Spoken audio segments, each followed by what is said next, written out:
But yeah. I mean, so we're talking about Untimely Meditations by. Yeah. Do we have any introductions? Nietzsche. Anything fun happening before we jump into it? I don't think so. No. I mean, the listenership was good because you got back to your Reddit. Yeah. Redditing. Yeah. Yep. I don't know if anything fun happened there we can talk about. On Reddit? Nah, I mean, it wasn't too fun. It was just nice. I don't know. There wasn't much controversy with the last episode. So. Well, dang. Well, yeah, dang. true. Yeah.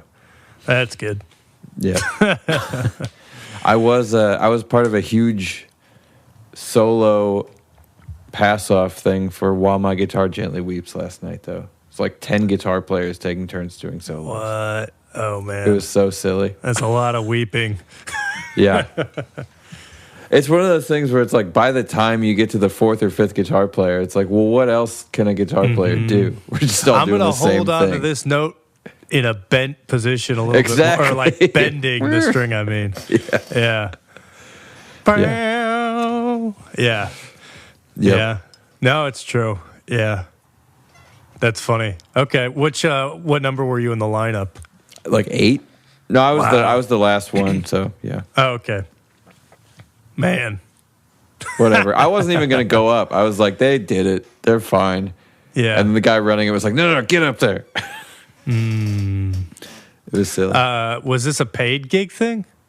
No, it's a jam. It's a Monday jam in Austin, and it was just a fun night because we were doing it at a different venue. It's sort of a Gotcha. It's usually at kind of a small venue, and we were doing it at a bigger venue, so treating it kind of like a party.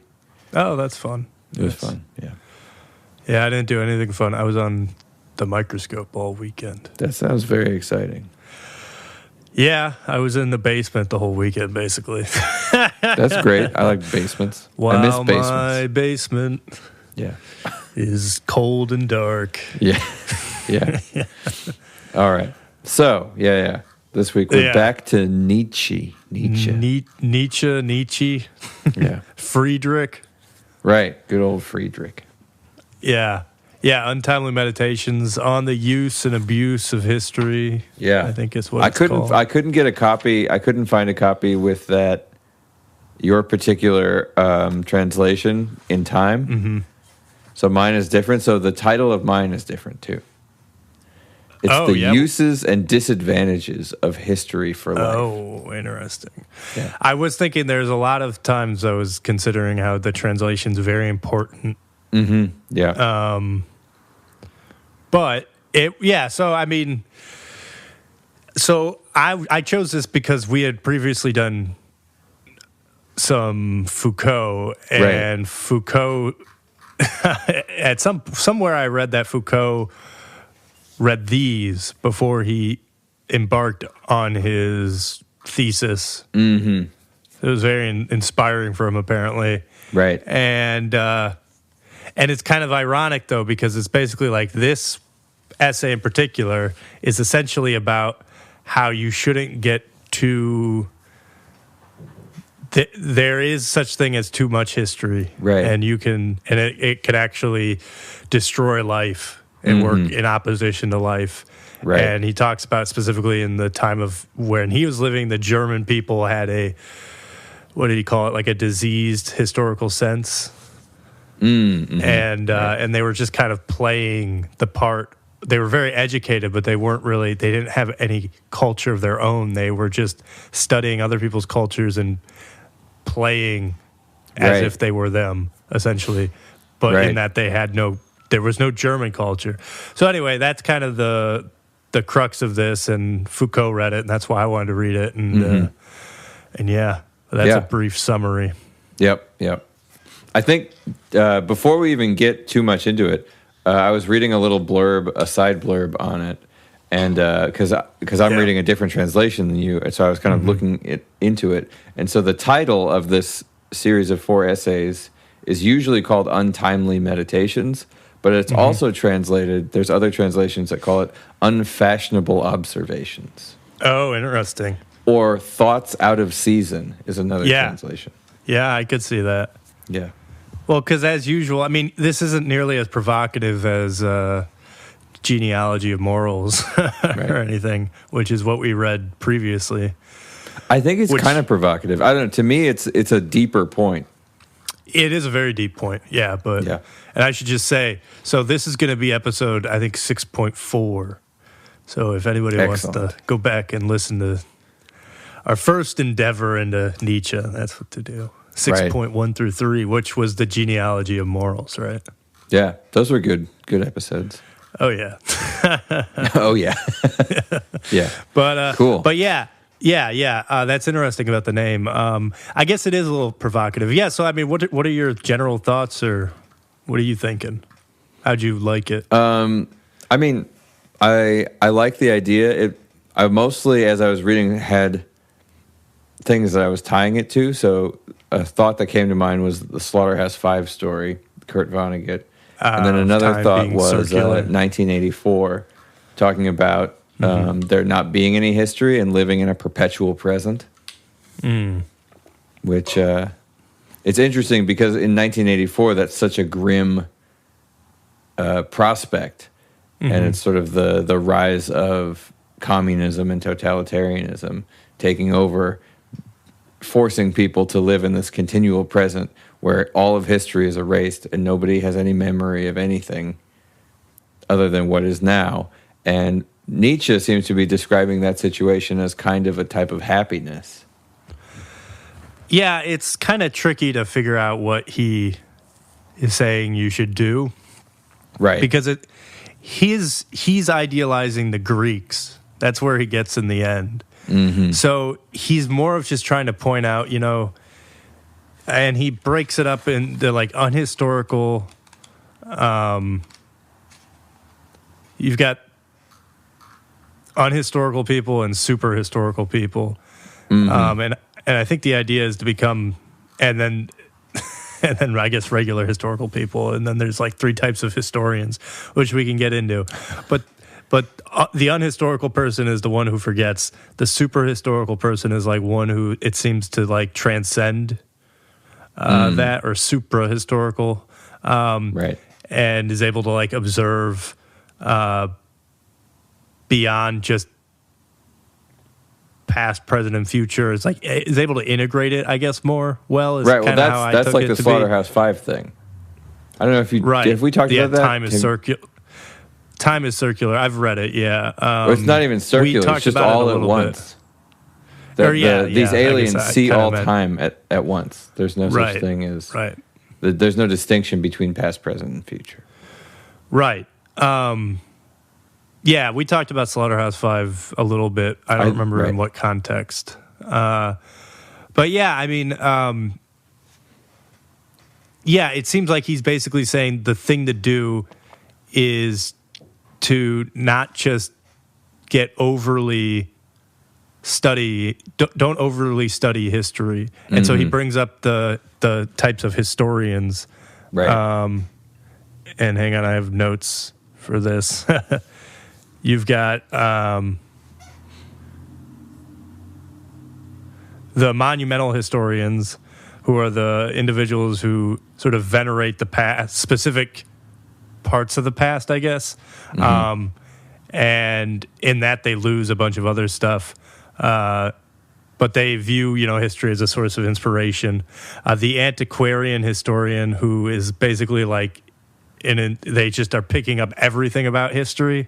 So they're remembering everything and not really making any distinguishing remarks. And then the critical historian, I think, is what he's saying is the ideal type, which is a balance of this, like noticing history is important, but you don't need to necessarily remember everything.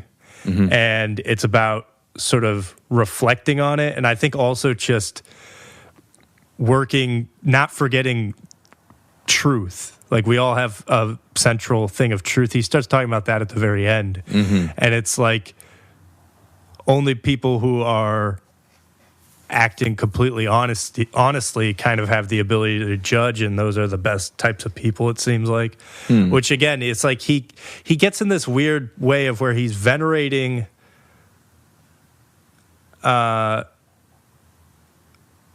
he's sort of chastises people that don't think, but also venerates them in some ways. The like the beast people, the people who are just working off of instinct. Right. Like from Genealogy of Morals too, he talks about this, how he kind of holds up these people who are just they're just truthful in their actions. If they're hungry, then they're going to get food and stuff like that. Whereas, you know, the the other people who were exemplified by various groups were the people who like kept everything inside, and they were the underground man, as emblemized by Dostoevsky and stuff. But anyway, I don't know. I'm just rambling a little bit now, but I'm just trying to say that it seems like he was trying to say history isn't necessarily bad, just don't overstudy it. And then there's these types of historians and try to be, maybe he's saying try to be the critical historian, but I'm a little unsure about that. Right. Can you go through the three again? The antiquated one monumental. makes sense. Monumental is a little bit confusing because it's like... Yeah, that's the one that I'm having a hard time with. Which section is this? What number? This is in the beginning. I think it's in like 1 or 2. 2, I think, right?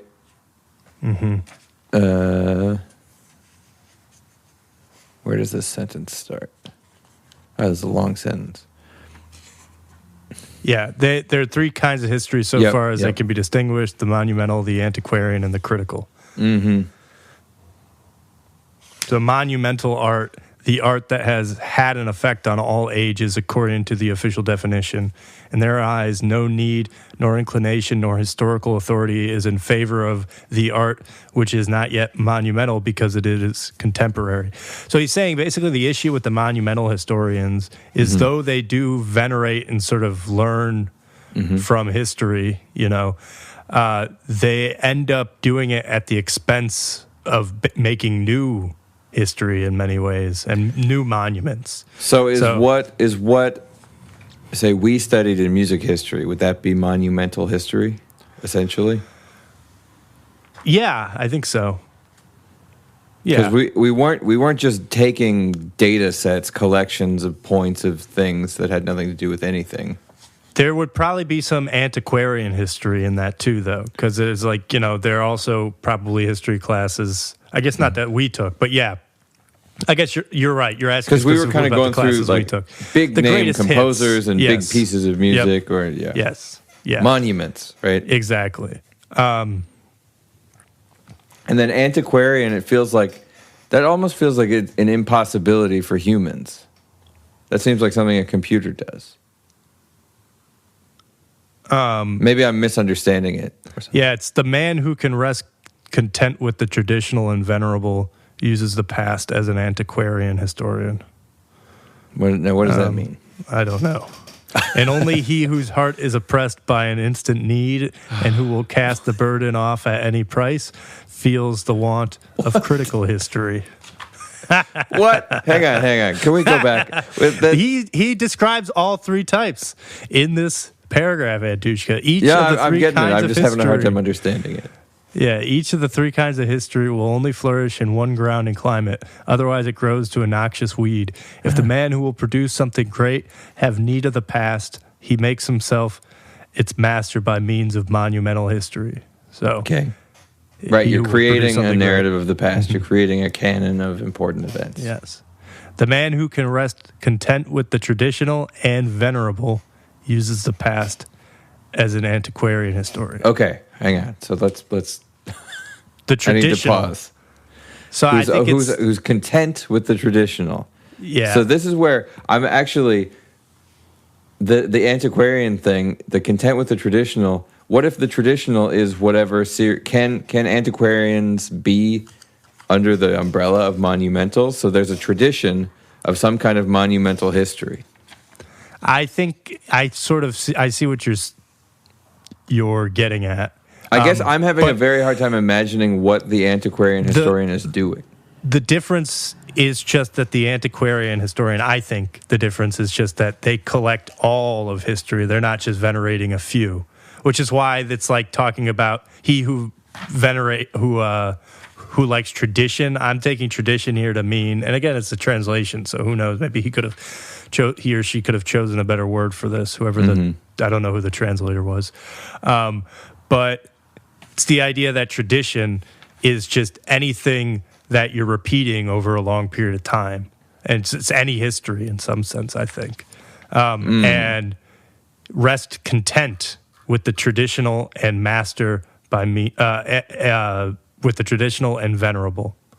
So, yeah, and then because he goes on to elaborate about the antiquarian historian, and the next page is about, antiquarian history degenerates from the moment that it no longer gives a soul an inspiration to the fresh life of the present. Okay. The spring of piety is dried up, but great. the learned habit persists without it and resolves complacently round its own center. Center spelled CENTRE. Nice. Great. Okay. Very, very English of them. Yes. I don't get it. Where I'm having a problem is it feels to me like we've made a list of unlike things. So the monumental and the critical, I feel like I'm getting the distinction there. Mm-hmm. And then this antiquarian thing feels like an antiquarian could be monumental or critical depending on what the tradition is and what is considered venerable. So it feels like it doesn't belong in the same list. I think you might be right.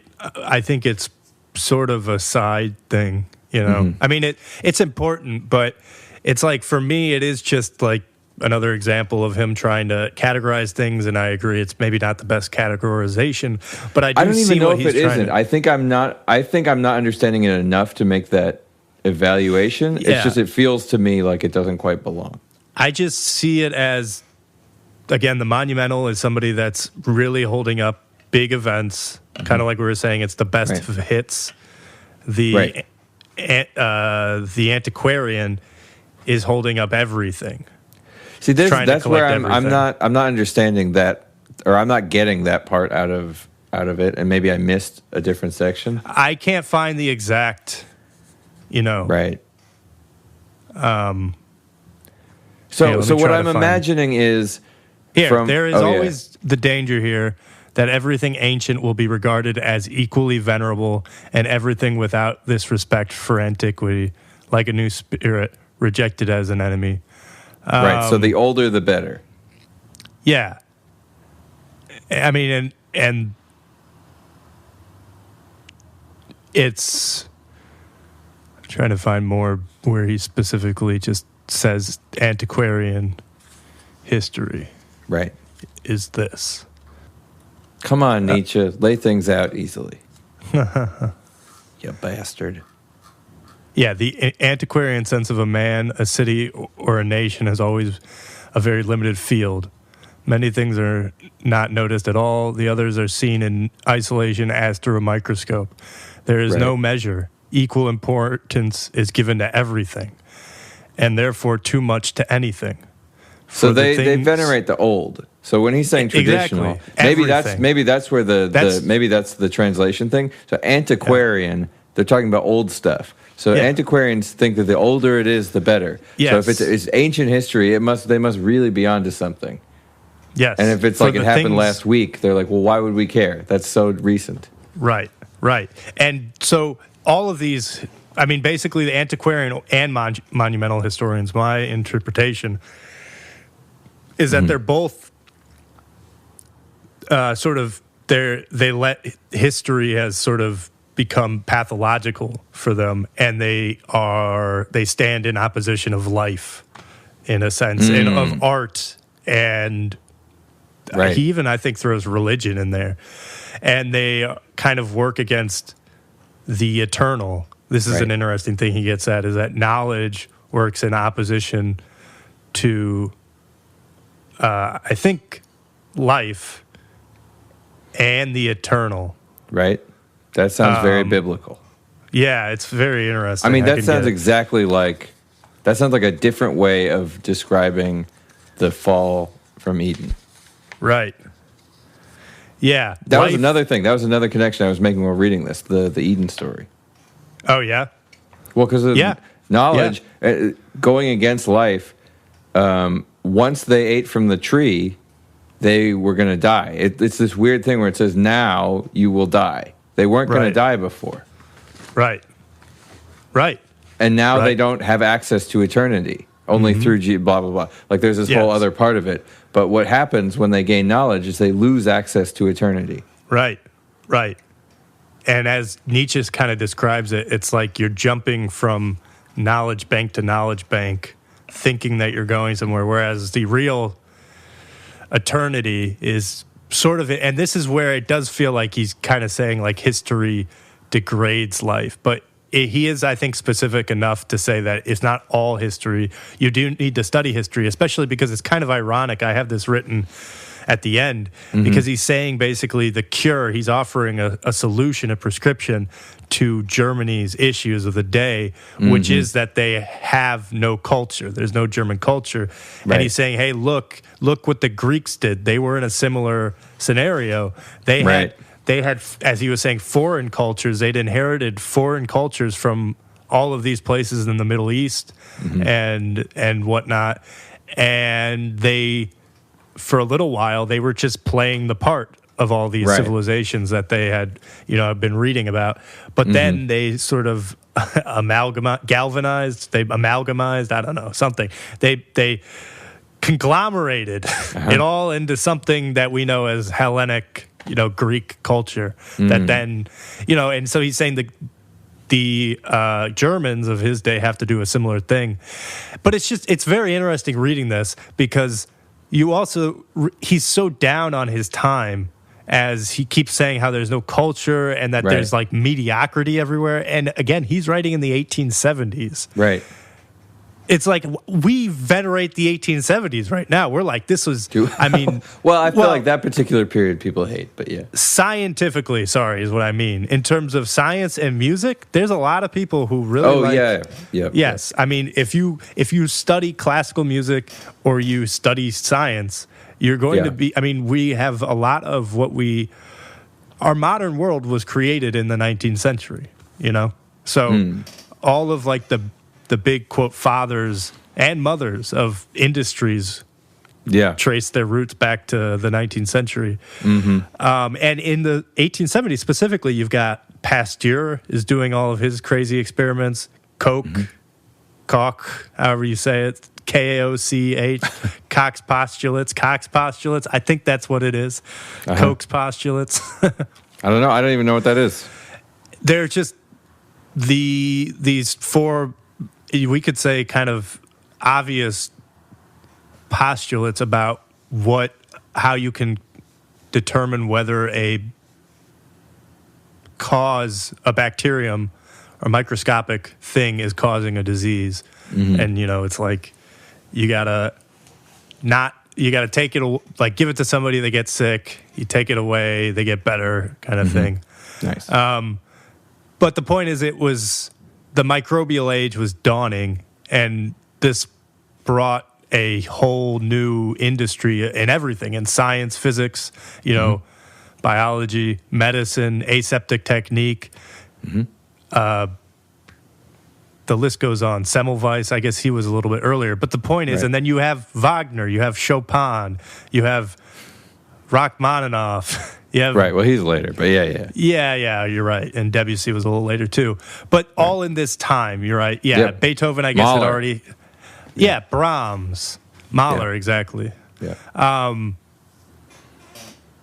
All these big cultural people, right, that we look back on. And it's interesting and kind of ironic that he's saying how crappy the time is, and then, of course, we look at the time as... Well, maybe he needs to do a little critical history, because actually I think that's a common thing that people feel, like their time is some kind of degradation from an earlier time. He definitely has that. Right. Longing for whatever 100 years ago, Lord. Well, 2000 in his Fine. Okay, I mean, he was longing for the Roman really times. Yeah, he wanted to go back to Rome. So that's a bit. So then he's falling into a little bit of an antiquarian thing there, then too. I know, this is why it's so ironic, because again, he's showing the prescription from history. That's like, it's kind of funny. He's like, don't get too caught up in history. And so this is why I wanted to read it, though. Is the fundamental reason, is because I think that idea, though, of being wary of history is actually a really powerful one. And we've talked about it with previous things. It's like basically all wars are caused by some kind of historical notion. I mean, there was famous... Or none, though. I mean, I would say that actually a lot of the wars that are happening currently are being exacerbated by a lack of historical understanding. Like which ones? I mean, it's a little controversial, but Ukraine-Russia, I would say that particular conflict has a very long history. And I think that probably the people engaging in the war wouldn't change what they're doing if they had different views of history necessarily. But I would say that at least in the U.S., the support for the war, for any particular side of this war, comes out of a lack of historical knowledge about that conflict. Yeah, I mean, but people supporting a war is not the same as a war happening. Exactly. This is what I was going to say, is I think it could get very complicated as we get further degrees from the people who are actually fighting. But looking at the people who are actually fighting, the Ukrainians versus the Russians, there, as you've already said, there is a long history. They're fighting because of their understanding of history. Exactly. I mean, I don't know if you listened to it, but there was this, I guess, controversial, provocative interview that Tucker Carlson just did with Vladimir Putin. Did you listen to it? No, just a little bit, but not much. I didn't listen to the whole thing. It starts out with Vladimir Putin, and by the way, everybody's kind of saying like how this is new, but if you've actually ever watched Putin's interviews, not that I watch them all the time, but but when he first invaded 2 years ago, he gave a similar speech to that was broadcast.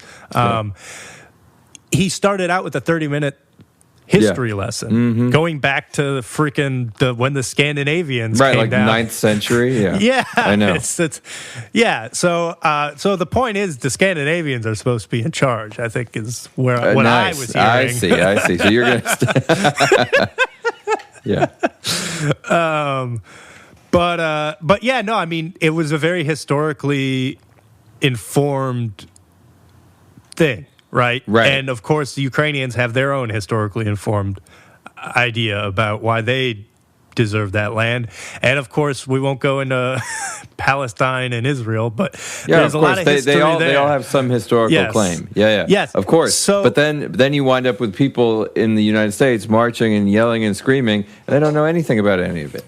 Right. They're just doing a thing they've been told. Right. So they're the 1984 people. Ahistoric people. Yes. This is where it's like, when I was just thinking about that, the whole perpetual present, because in 1984, the people who live in the perpetual present are the ones protesting, and they're just protesting a different thing all the time. Interesting. And it's sort of just what they're sort of being fed, and they don't even remember that they were supposed to be protesting something else, and they don't know whether that thing has changed or anything. Right. No, that's interesting. And that's definitely happening for real in the U.S. Yeah. Well, but that's why it's like when you get into the secondary and tertiary layers of people involved in a conflict, it's more complicated to discuss because you're right. It's you could say a perverted historical sense in that case that's informing those protests. Depending, it depends. And this is the thing, is because... So here's what I'm ultimately trying to get at, though, because I think I haven't made that point clear. The reason I wanted to read this, though, is because it begs this very good question about how would we be better if we didn't have as much history? And this is what you're getting at with the 1984. His point is like, it almost gets into a little bit of a people without history are easily controlled is the problem. Right. Because you could say this is the animal state, right? And this is the right. Did you get? You at least read that part that I keep quoting about with the cow. Yes, I just love that. It's so funny because it's I mean, that was like right at the beginning. Yeah, I know. And it's I just didn't talking. even read it. Yeah, Nietzsche like brings up how he's talking to some man cannot see them without regret and blah blah blah. Like the beast, yet he will not change places with it. He may ask the beast, "Why do you look at me and not speak to me of your happiness?" The beast wants to answer, "Because I always forget what I wish to say." Yes. Right. So then he forgets to even say that. Exactly. And so this is the unhistorical person, right? Is going back to that animal state where I can get into the whole consciousness thing. Obviously, I think memory presupposes consciousness, blah, blah, blah. But obviously, to me, an unhistorical person is also an unconscious person. Right. Yeah, I knew you were going to bring that up. Yeah. As soon as I was reading that cow thing, I was like, oh, here we go with consciousness. Here we go again. Cow and consciousness. Cows and consciousness. So can cows, here's the thing, would a cow go to war? Because cows can fight, but probably not, they wouldn't do a war. Well, this is why it's like a war requires some semblance of organization. Organization requires memory, because you have to remember, am I on this person's team or not? And then is history and memory? Is there a distinction between those ideas? History is a memory of a sense, yeah. But history is a narrative about memories. It's not just this is where history it's is more than data. I hate this. I hate this narrative vocabulary because it's like, sure, everything's a narrative, but every narrative is I'm not saying everything's a sequence of neurons. Everything's a sequence of neurons. But I'm not saying everything's a narrative. I'm saying but people. Postmodernists do, right? Yeah. So I'm saying a memory. And you say it a lot, honestly. I'm saying a memory is I remember something, and then the history is the story you start telling about that thing. Yeah. So you remember eating steak yesterday, and then you start saying that was a really good steak. That was the best steak I've ever had, and then like you start creating a whole story about it. I saw God in that steak. Yeah, right. Yeah. Anyway, and he was like, "Don't eat me." Yes. Eateth not, lest you be full. And also, what I'm saying, there's holes. I'm seeing holes in what I'm saying right now. My point is, I'm not sure that memory and history are exactly the same thing. What? Yeah, I mean, I don't see how they. Because not all history is literally true, even. Yeah, but history is a subset of memory. Memories don't have to be true. Right? Yeah, for sure. Because you can have... And when I think... Maybe I should say thought. So, like a history textbook, history of France in the 18th century. Is that a book of memories?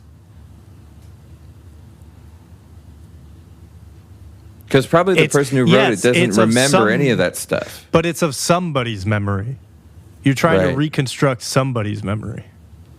If you're trying to be valid. Are you trying to reconstruct somebody's memory? Or are you trying to reconstruct... I mean, a bunch of people's, obviously. You're aggregating a bunch of people's memories. Right. Sometimes. Or sometimes it isn't memories. Sometimes you're aggregating records of things that aren't even anybody's memory in particular. Like if you go through Ellis Island and you go through all the names, those aren't necessarily people's memories. That's a record of people who came through there. Yeah, but it's data, right? There's experience. There's a memory of an event. Right, but you're not looking at Vladimir Petrov's memory of going through Ellis Island. You're just looking at the fact that he was there. Sure. So why are you getting at all this? What's your where are you going with this? Well, I'm wondering what the purpose in engaging in history is. I'm not saying it's not related to memory at all, but memory is sort of a natural process, and then history is how we engage with it, or something like history is a secondary process, which is why I'm saying I think of it as a subset of memory. Okay. Because again, so here we can get at what is actually happening in the brain, and my understanding of the mind is that all thoughts are built up from sensations. Sensations are all memories. So you remember, you have imprints of sensations that you take up, and then you construct thoughts by rearranging all these impressions into whatever sequence of thoughts that you want. And if that sequence of thoughts actually happened, it's the closer to, I guess you could say, the truth of that event, the closer maybe you are to a true memory. So what do you mean when you say all sensations are memories? I should say all memories are sensations. That's what I meant to say. Memories are sensations. Okay. All memories are made up of sensations. Because you don't think of anything outside of the realm of your sensory body. Right? I don't know. Yeah. I guess I'm lost because I don't even know what this means anymore. It's like talking to Foucault. It feels Foucault to me. I think we lost all the Reddit listeners. Yeah. Well, that's why. So, what is anything anyway? Is a series of things. I think what you're saying is valuable. Brain. I'm not following. Okay, so this is a point I've talked about a few times. I think it's again, Aristotle put it forth first, and then Locke expanded it, and David Hartley took it and expanded it even more. It's this idea that sensory perception forms the base of the mind. Sensory perception forms the base of the mind. Okay. You have 5 senses, and you're taking in all this information, and it's going into the brain, and then it's each of the sensorial quanta are then just rearranged into higher and higher order thoughts. So, but the most basic thought is a sensation. And then that gets looped with other sensations to form other things. These would be complex thoughts, as Locke calls them. And so that's why I'm saying basically we construct the world by rearranging the sensations into a collection of thoughts that appear to have happened. And the closer to the actual experience, the sensorial experience that happened, I would say that converges on a true memory. You know, the closer your memory, your thought of an event matches the actual event would be a truer memory. So I guess I agree that, you know, that's why this is, I guess, why I would say history and memory are supposed to be the same thing.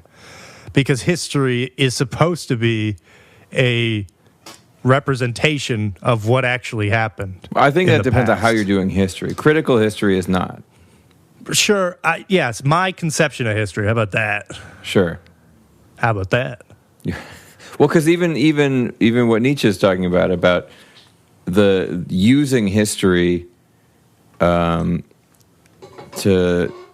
for good lessons and important lessons, but not remembering all of history and not getting caught up in sort of the monumental structure or the antiquarian style, is already moving away from sort of the point of history has nothing to do with how actually true it is. The point of history has to do with how useful the lesson is. Maybe, I mean... For critical history. Oh, yeah. I wasn't sure what you were saying that in reference to. So that's what... Okay, I see. And you're saying that's why... And he seems to be for that, right? No, because I think that he's for some study of history. Just a detached isn't study. he... Maybe I misread it. I thought that he was for critical history. He's for critical. I think he's for critical history too. Right. So you got that. You got that thought as well, because I. I came away with, I think that he's arguing for critical history as a better way of dealing with history. But then the truth of it is way less important. But this is where it gets confusing, because he starts talking about truth a lot towards the end. But isn't that more people being internally truthful? It is, I think, cohesion between internal and external. I see. It's so so in some sense it's about, and this gets back to his reverence of the Roman type back in the genealogy of morals, but it's his reverence of the person who acts as they see fit, I suppose. Mm-hmm.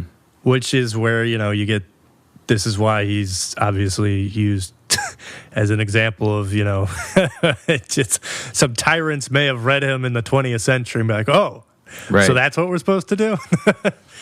I mean, yeah, that's the problem is you see, I mean, this is where I think this kind of writing, definitely you can see how it, the wrong person reads it and can come away with feeling a certain way.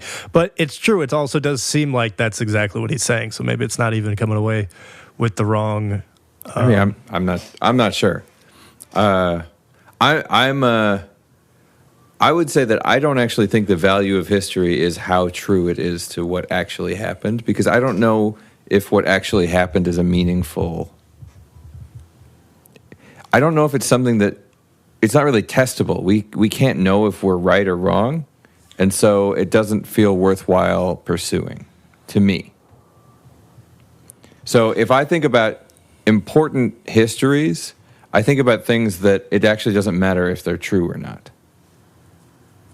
So the story of the Exodus of the Jews out of Egypt, I think that story has it has value, but it could be true or it could not be true, and that doesn't matter. But that's not really history anymore. It's become more than history. Right. But I don't think it matters to know that Abraham Lincoln was hung over on, March 23rd, 1825 or something like that. Like some weird, true point, some just true thing. No, yeah. I mean, what matters, it has to do with... That would only matter if it was like he was hung over, and then that's like, for instance, why he got shot or why he signed some bill. Like, it matters in context to other more important events, obviously.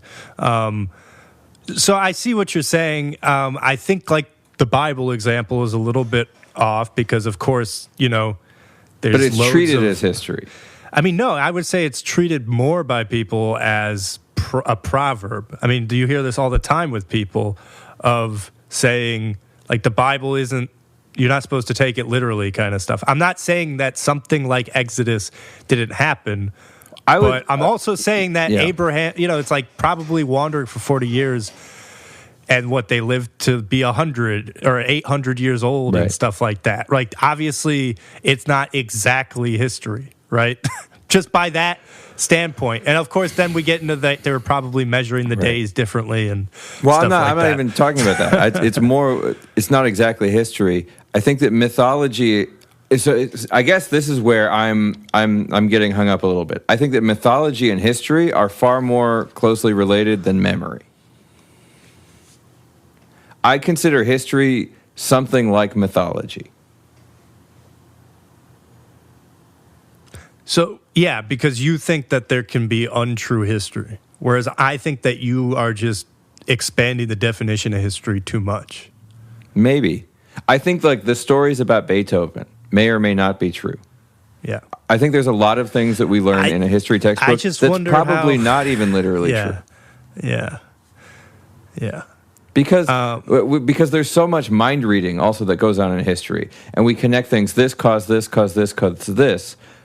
But even if we think about human interaction, and when we talk about something causing something, I mean, we've talked about this before. A causal relationship is extremely difficult to measure, and if we're talking human interaction, this is an impossible task.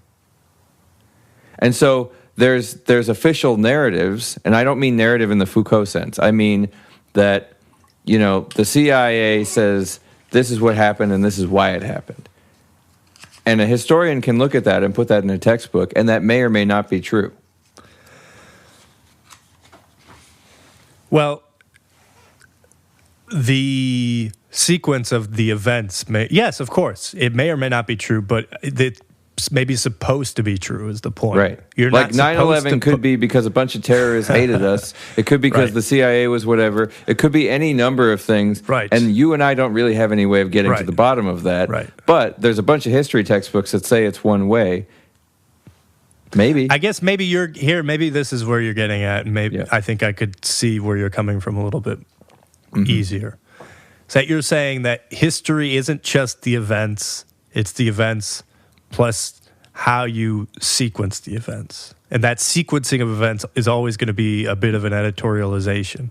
It's not just sequencing, but yes, it's the events, it's how you sequence the events, and it's how you interpret that sequencing. Well, I kind of put that into the sequencing.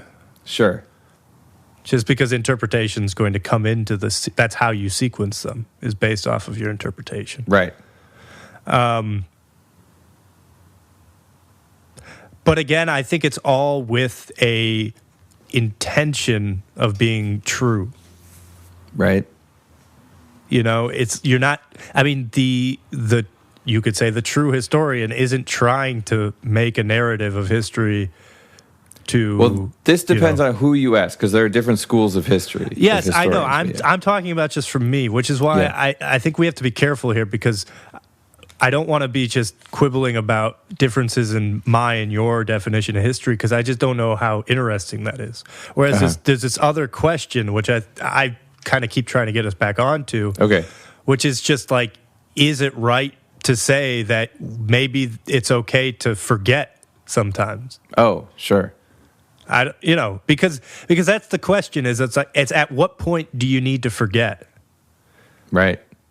And I guess we could say forgive. But yeah. Yeah, you think so? Yeah. Yeah. I don't know, because, I mean, this is the thing, everybody talks about the Middle East, for instance, as it's so complicated. Right. It's like, at what point do both sides need to forget? I don't know. When they want to be happy. I don't know. Well, that's your opinion, man. I don't know. Well, no, that's kind of, I'm kind of referencing Nietzsche about the... Right. A happy person is somebody who has forgotten. Right. Right. Yeah, I mean, because you could say the Middle East is like the most historical of all the areas in civilization. They have like the longest written history, almost of everywhere. I mean, China and India also, right? And you see sectarian violence there too, obviously. Yes. And you see sectarian violence everywhere, right? And because of history. And so it's always this question of at what point do you forget? And it also, it gets back to that Machiavelli would say, right? There's only two ways to sort of come to any conclusion with things. It's either you remove the people or you assimilate them fully. Right. But this is, I think, the thing that people makes people a little bit tentative about assimilation is because that gets into forgetting. You're forgetting you have to ultimately forget parts of your culture. Right. But I think this is a good point to be made of that. And this is, I think, Nietzsche's point that I think is a good one. It's that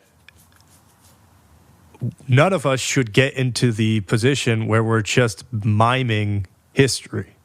We should always be trying to sort of take in history, but also making something new. And this is why I think he keeps making these references to art and the eternal, because it's like there's an instinctual aspect to art where you're not contemplating over everything, right? He talks about the contemplative historians and genealogy of morals, right? He's got all these historians, right? But I think it's about taking in history, but then basically working off of your instinct, because your instinct is the truth, Right. And your instinct is the thing that has actually taken in all the information and integrated it into something. And then, yeah. That's interesting. Yeah. That's what I think he's saying. Right. But in that, you're going to end up you're going to throw away some of the history. And then this is where like the monumental and the antiquarian histories get in trouble, historians, because and I love this quote. I got to read this because I was thinking of having this be the title, actually. Nice. Okay. Let the dead bury the living. That's nice. What he says, sort of the mentality of, I think, specifically the monumental historians. Right. But I think you can throw the antiquarian historians in there of saying only the past stuff is legitimate and anything new that anybody's creating isn't legitimate because it's not old enough. So remember that when you're creating, Mr. Antushka. So beware the antiquarian and monumental historians. Okay. Yeah. And don't let the dead bury the living. Okay, I won't. Okay. I swear. Okay. Thank you. All right. So 2 questions for you. 2 questions then. What do you think Nietzsche is saying the value of history is? And then what would you say the value of history is if you disagree? It seems like he's saying the value of history is that it allows you to make a more rich future if used right. And allows you to make better art. That's interesting. Yeah, and I can try to find some of the quotes at the end if you want. No, that's okay. And actually, so he even gets into this interesting thing that I also want to talk about, where he's basically saying how science should be watched, which I thought you might like, Mr. Antushka. But yeah, the value of history seems to be for art. And in many ways, I think that is how I see it, too.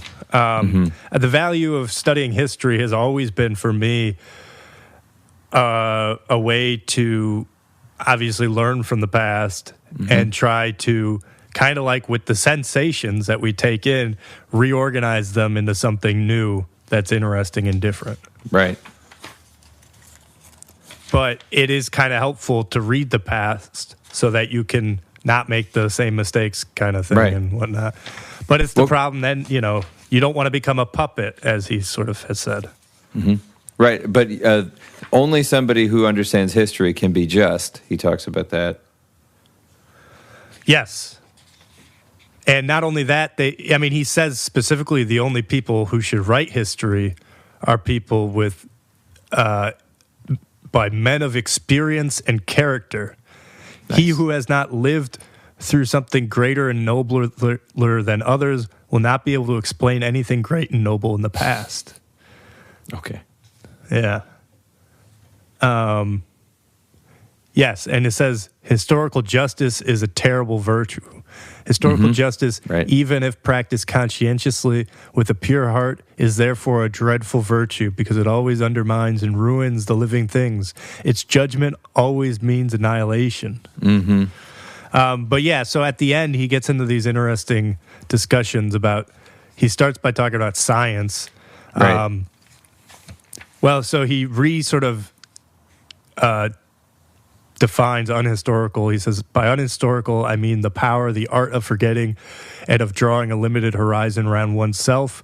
I call the power superhistorical, which turns the eyes from the process of becoming to that which gives existence an eternal and stable character, to art and religion. Science, for it is science that makes us speak of poisons, sees in these powers contrary powers, for it considers only that view of things to be true and right, and therefore scientific, which regards something finished and historical, not as continuing and eternal. So this is where he's getting into how science is actually in opposition to the eternal. Thus, it lives in a deep antagonism towards the powers that make for eternity. art and religion. Art and religion make for eternity, Right. he's saying. For it hates the forgetfulness that is the death of knowledge. It hates the forgetfulness that is the death of knowledge, and tries to remove all limitation of horizon and cast men into an infinite, boundless sea whose waves are bright with the clear knowledge of becoming. Ah! What was Nietzsche's? Where was he on sort of the religious spectrum? Well, he's the Antichrist. Right. Yeah, that's interesting. I mean, I'm saying the next thing we read of him should be the Antichrist, actually. Yeah. Well, because what he's saying sounds like another way of saying all the same stuff from the Bible. Right. Like I have read these ideas in a different way in the Bible. Mm-hmm. These exact ideas, and so him being the Antichrist also makes perfect sense. Right. No, I agree. And this Because is why who knows Scripture better than anybody else? The Antichrist. Right. And this is why I keep saying you should read him with some tongue in cheek, because I think he is kind of being like very cheeky in all this. Right. So sorry, I want to get to what he said about knowledge and power, though. So he says, must life dominate knowledge or knowledge life? Which of the two is the higher and decisive power? And then he says, there is no room for doubt. Life is the higher, and knowledge presupposes life, which is interesting. Knowledge presupposes life. Do you agree with that? Yes. Okay. And it has the same interest in maintaining it that every creature has in its own preservation. Right. Science needs very careful watching. There is a hygiene of life near the volumes of science, and one of its sentences runs thus: the unhistorical and the superhistorical are the natural antidotes against the overpowering of life by history. They are the cures for the historical disease. We who are sick of the disease may suffer a little from the antidote, but there is no proof that the treatment we have chosen is wrong. So anyway. Yeah. So do you disagree with the knowledge presupposes life? It's interesting you stopped there. I thought that was like, maybe, because I'm like, how can you have knowledge without life? Yes, exactly. Right. You're right. I do agree with that. Okay. Yeah. Nice.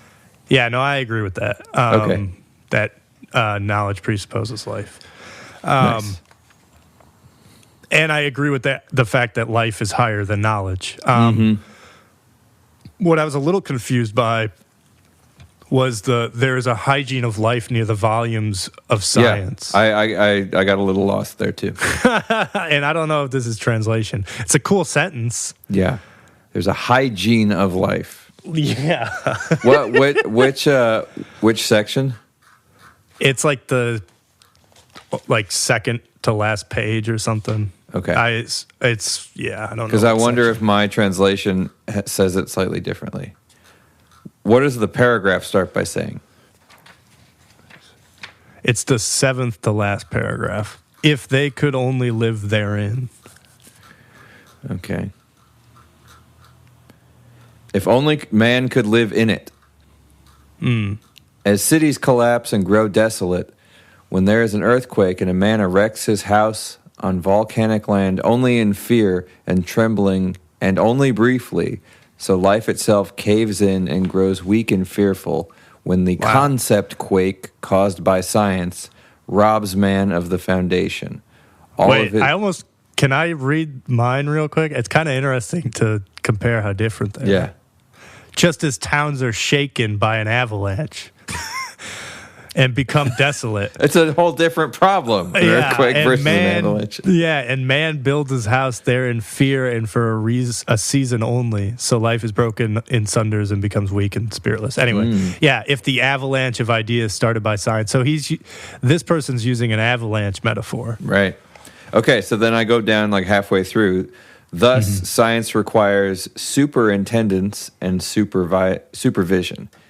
A hygiene of life belongs close beside science, and one of the clauses of this hygiene would read, the unhistorical and the suprahistorical are the natural antidotes to the stifling of life by the historical, by the malady of history. Gotcha. So the way to bring science, because the science has an ability to develop the historical disease. So you need to have a hygiene of life, and the hygiene of life is to remember the unhistorical and superhistorical. Right. And this ties in with something he says right at the beginning of the chapter when he's talking about anything you do to better yourself, you will also be hurting yourself. Right. Where did it go? Right. Well, and so this is, we've talked about that idea before for treatment. And so this is, this is getting at exactly what I was talking about. He is here explicitly saying how a cure for a historical disease is either get rid of the history or integrate the history into something new, which is what the super historical person's doing, right? Which turns the eyes from the process of becoming to that which gives existence an eternal and stable character to art and religion. Because you don't lose the present or the future. Yeah, because what are you doing when you turn the eyes from the process of becoming? You're not reflecting upon the process of becoming. What is that? That's consciousness. Isn't this saying just don't forget God? Because what is eternal? Eternity. Eternity. But this is where I'm saying, it just sounds to me like you religion. You could metaphoricalize it to that, sure. Right. Yeah. Because in my mind, the only thing that I have reference to that is eternal is God. Mm-hmm. Not that I know what that even is. It's not like that makes any sense to me. But yeah. But this sounds like it's discussing science and versions of history are separating yourself from the eternal. Knowledge necessarily separates you from the eternal because knowledge requires boundaries, and knowledge in order for us to gain knowledge, we can't be eternal. We need to put boundaries on it, and it's the same, which makes sense. You can't understand anything unless you restrict the domain. Yeah, but I think he's also saying that actually, as soon as you start gathering knowledge, you enter the world. You leave the world of eternity. Right. Yeah. You've partaken from the tree of knowledge. Then you're out of Eden. Yes, of course. Yes. Yeah. Because I think this is the thing: is yes, you can make the analogy or the metaphor that he's talking about God. I'm making the analogy or metaphor that he's talking about consciousness. Are those the same thing? Maybe. Seems like it. But we're coming at and trying to put the frame on it from different perspectives. Mm-hmm. I'm coming at it from a rationalist, I guess you could say, standpoint, or I guess a materialist, I would say. Yes. Yeah. Okay. So I'm not saying that he's talking about God in his mind. I'm saying it's striking. Yes. How similar what he's saying was something that was written about thousands of years before he wrote about it. Because I think that goes to show how religion is hitting on a very fundamental substrate of reality. Right. And this is why I kind of view religion as different people's perspectives of consciousness. Mm-hmm. That sounds right to me. Yeah. It's always consciousness. It's all Everything's same. consciousness. Yeah, it's just a different You're like frame. eating an Oreo, and it's like, I think this is a commentary on consciousness. Right. But the super historical, turning your gaze from the process of becoming, man. Yeah. Man. So, what'd you think? Oh, wait, you had a second question. You had a second question. What do you think? It was what do you think the utility of history is? Okay, yeah. What's it good for? Yeah, I answered that. I think so. Yeah. What do you think the utility is? I don't know. What?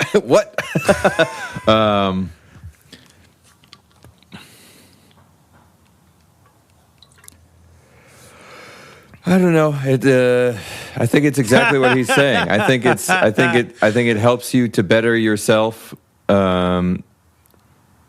to learn from things that have happened, so you can either repeat them if you liked them or avoid them if you didn't like them. And I think that history is necessarily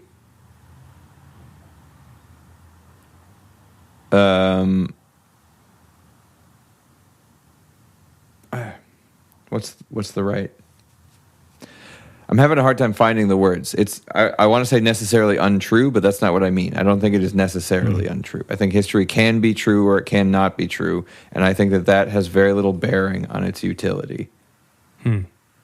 But I guess its utility is learning things that you might want to do again or you might not want to do again, in a very basic sense.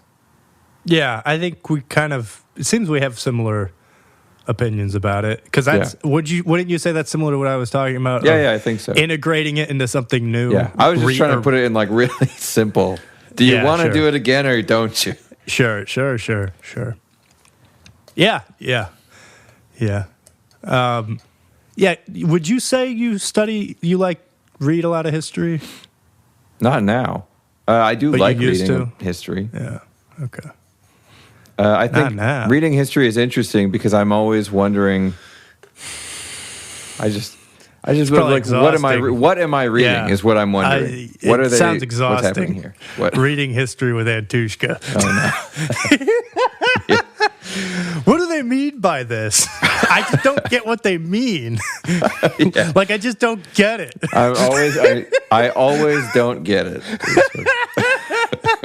And then I'll be like, I'll be all confident in my thing, but it'll of course probably be wrong. It's all about the confidence, though. Right. But no, I agree. No, it's better to say that you don't know something.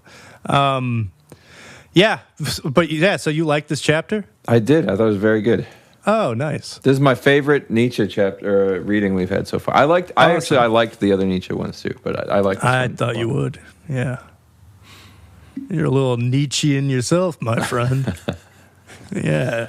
I also love the idea that he's the Antichrist. I want to read that. I want to know what he's talking about, because there's something so wonderful about that idea to me. Mm-hmm. Yeah, I guess, we could go to that next if you want. We wouldn't read the whole thing, obviously. But, that's not one of these essays, though, right? No. What if we do another one of these? These were this. Yeah. Okay. Which one? Schopenhauer as educator. I actually don't know too much about these other ones. Okay. Wagner and Bayreuth. Yeah. We could read that too if you want. Sure. We could do both. We got time. True. Too much time. Yeah. We're just killing time here, Antushka. Yeah, I know. Yeah. We could do both. And then, ticking away and the moments that make up a dull I played that on Friday. Oh, yeah? Yeah. How was that? That was good. That was a good gig. We should play out there. Yeah, good pay. They fed us. They fed us barbecue. It was awesome. Actually, you should. Have you looked into Do-si-dos? No. Around here? No. I could bleep that. But, wait, why? You gonna say something bad about them? No, it was very good actually. My sister. Well, why would you bleep it? I don't know.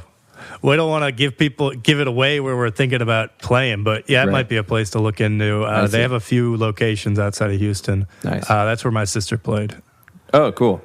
Yeah. We're just going to follow where my sister goes. Right. As if. Sounds good. As if. Yeah. Yeah, but we have a show on the books, Dog and Bone, March. What is it? 15th. March 15th. Yeah. The Ides of March. Oh, yeah. It's going to be fun. I'm excited. Yeah. Yep. So we'll do Schopenhauer as educator? Yeah. Okay. Cool. Yeah. Okay. All right, we did it. All right, Reddit, get ready. Oh, are you going to post on Reddit? Yeah. I might not get to it today, but yes. No, that's fine. Yep. Wow. Yeah. We're back. Yeah. All right, here we go. Woohoo. Okay, cool. Bye. See ya.